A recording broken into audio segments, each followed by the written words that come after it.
আজের আমার ইউটিউব ভিডিওতে অর্থ, কর্ম, উন্নতি, সৌভাগ্য, সমৃদ্ধি ইত্যাদির ওপর বৃহস্পতি গ্রহের কি প্রভাব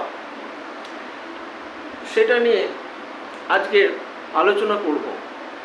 অর্থাৎ আগে আমি একটা ভিডিওতে শনিদেবের প্রভাব নিয়ে আলোচনা করেছি, আজের আমি বৃহস্পতি দেবের প্রভাব নিয়ে আলোচনা করব। তো এই দুটো গ্রহ খুব ইম্পর্টেন্ট আমাদের মানব জীবনে।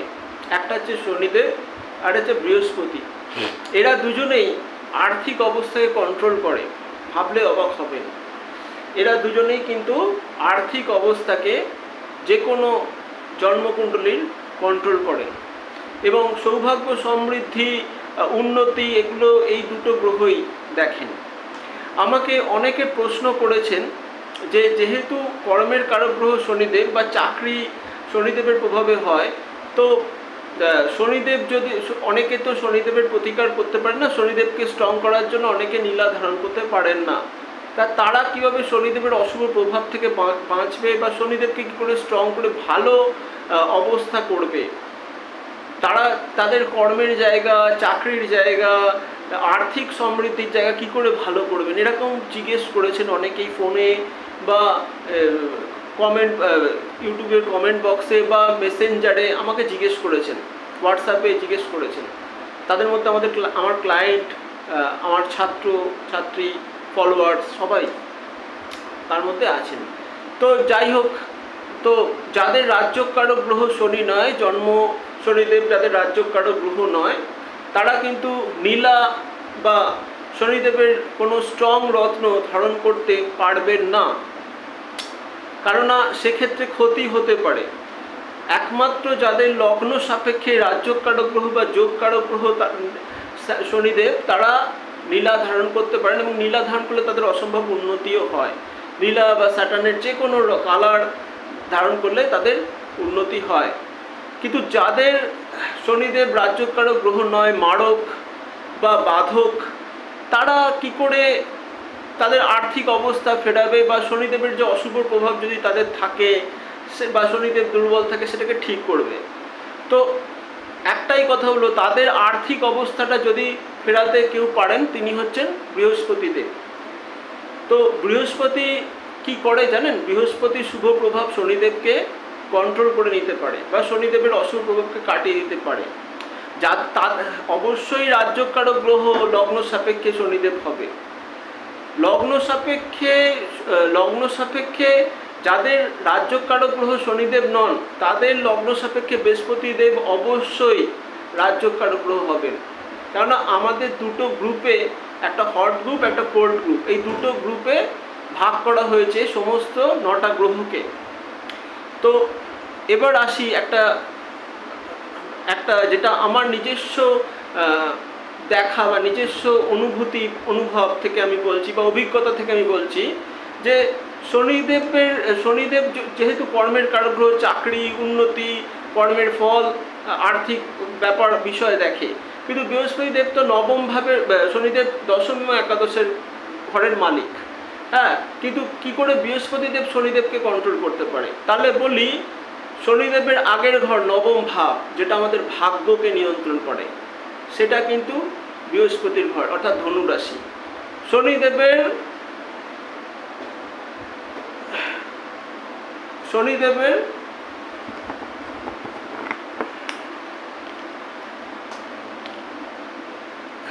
দেখাচ্ছি, শনিদেবের এটা হচ্ছে, ধরুন এটা শনিদেবের ঘর, এটা শনিদেবের ঘর, এটা কিন্তু বৃহস্পতি, এটা কিন্তু বৃহস্পতি, জুপিটার, এটা কিন্তু জুপিটারের ঘর, ঠিক আছে? এটা কিন্তু জুপিটারের ঘর, এটা কিন্তু জুপিটার, ঠিক আছে? এটা কিন্তু জুপিটারের ঘর। তাহলে এই দুটো ঘর, এই যে শনিদেবের ঘর আর এটা হচ্ছে বৃহস্পতির ঘর, তাহলে এটা হচ্ছে দশম ভাব, একাদশ ভাব, এটা হচ্ছে দশম ভাব, মকর রাশি এবং কুম্ভ রাশি। এটা হচ্ছে বৃহস্পতির ঘর, ধনু রাশি নবম ঘর, দ্বাদশ ভাব হচ্ছে মীন রাশি। বৃহস্পতির ঘর। তাহলে শনিদেবকে ঘিরে কে আছে? রাশিচক্রের দুপাশে, শনিদেবের রাশির দুপাশে কে বসে আছেন? শনিদেবের রাশিচক্রের দুপাশে বসে আছেন বৃহস্পতি দেব। ঠিক আছে? তো বৃহস্পতি দেব চাইলে শনিদেবকে কন্ট্রোল করতে পারেন। তো শনিদেবের বৃহস্পতি দেবকে অনেকেই হয়তো জানেন না। যাদের শনির সাড়ে সাথেই চলছে তারা যদি কোনো কারণে নীলা বা শনিদেবের কোনো উপরত্ন ধারণ করতে না পারেন, তারা বৃহস্পতিকে স্ট্রং করতে পারেন জন্মকুণ্ডলিতে। তাহলে কিন্তু তাদের বৃহস্পতি শনিদেবকে কাটিয়ে দেয়। এটা কিন্তু বহু প্রাচীন টোটকা, বহু প্রাচীন প্রতিকারের নিয়ম। আমরা যাদের সোনা সবাইকার ইয়েতে শ্যুট করে না, বিশেষ করে শনিদেব যাদের রাজ্যকারক গ্রহ তাদের সোনা পড়া উচিত নয়। কিন্তু বৃহস্পতি দেব যাদের রাজ্যকারক গ্রহ তারা সোনা পড়তে পারেন, স্বর্ণ ধাতুটা ধারণ করতে পারেন গলায়, হাতে, আঙুলে। তাহলে এই স্বর্ণের প্রভাবে কিন্তু তাদের আর্থিক সমৃদ্ধি বৃদ্ধি পাবে আর শনিদেবের অশুভ প্রভাব কেটে যাবে। এটা কিন্তু নিয়ম।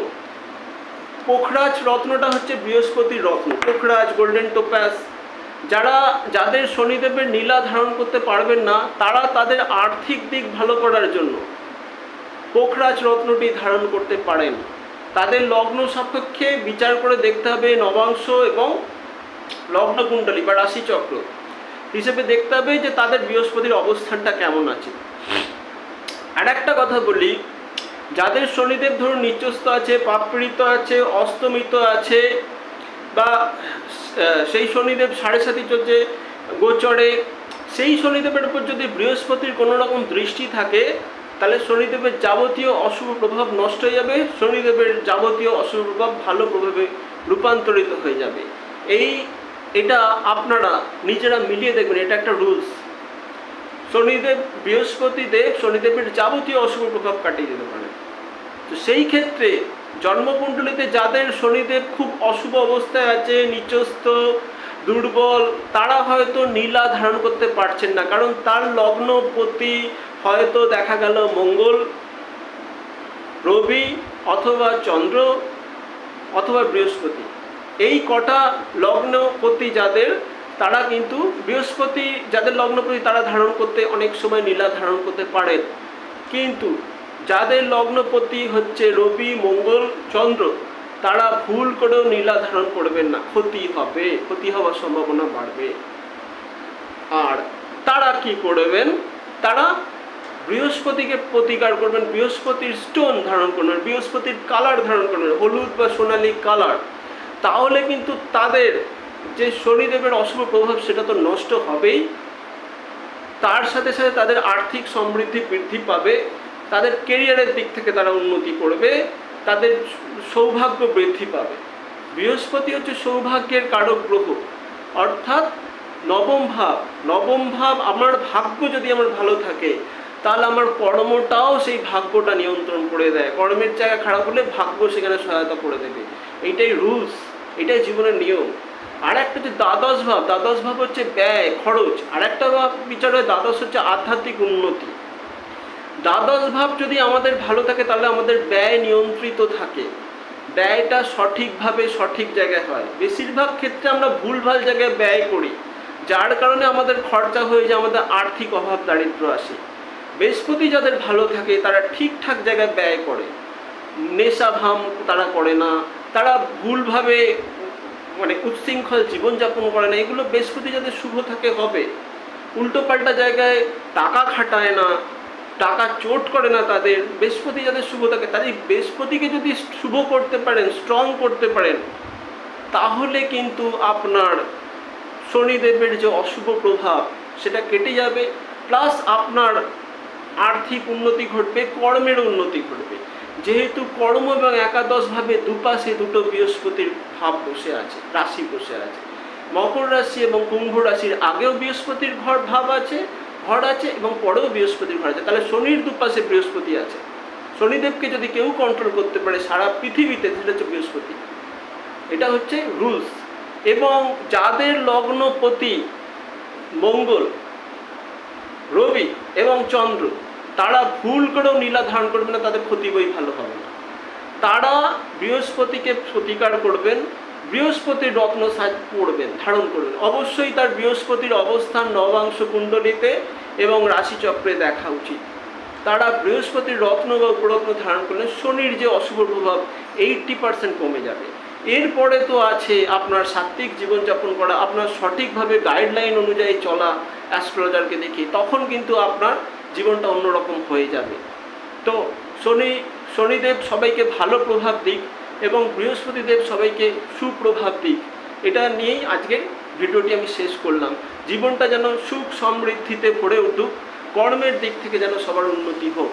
কারণ এই দুটো গ্রহই আমাদের অর্থ, কর্ম, সৌভাগ্য সব কিছু নিয়ন্ত্রণ করে। যারা সৎভাবে, সঠিকভাবে, সাধারণভাবে জীবনযাপন করে, বিশেষভাবে মধ্যবিত্ত, উচ্চ মধ্যবিত্ত, এদের জীবন তো এই দুটো গ্রহের প্রভাব অতিরিক্ত বেশি। ঠিক আছে, তো আজকের মতো এখানেই আমি ভিডিওটি শেষ করছি। যারা যারা এখনও পর্যন্ত আমার ইউটিউব চ্যানেলটিকে সাবস্ক্রাইব করেননি তারা অবশ্যই সাবস্ক্রাইব করে নেবেন। যারা যারা অনলাইনে এবং অফলাইনে ভাগ্য বিচার করাতে চান, জন্মকুণ্ডলী সঠিকভাবে বিচার করাতে চান, হস্তরেখা বিচার করাতে চান, তারা যোগাযোগ করতে পারেন। যারা যারা যারা যারা অ্যাস্ট্রোলজি, হস্তরেখা, সংখ্যাতত্ত্ব, বাস্তু এই সাবজেক্টগুলো শিখতে চান, সঠিকভাবে এই পেশাতে কেরিয়ার করতে চান, তারাও যোগাযোগ করতে পারেন। ডেসক্রিপশন বক্সে আমার ফোন নাম্বার পেয়ে যাবেন। আজকের মতো এখানেই বিদায় নিচ্ছি। ভালো থাকবেন, নমস্কার।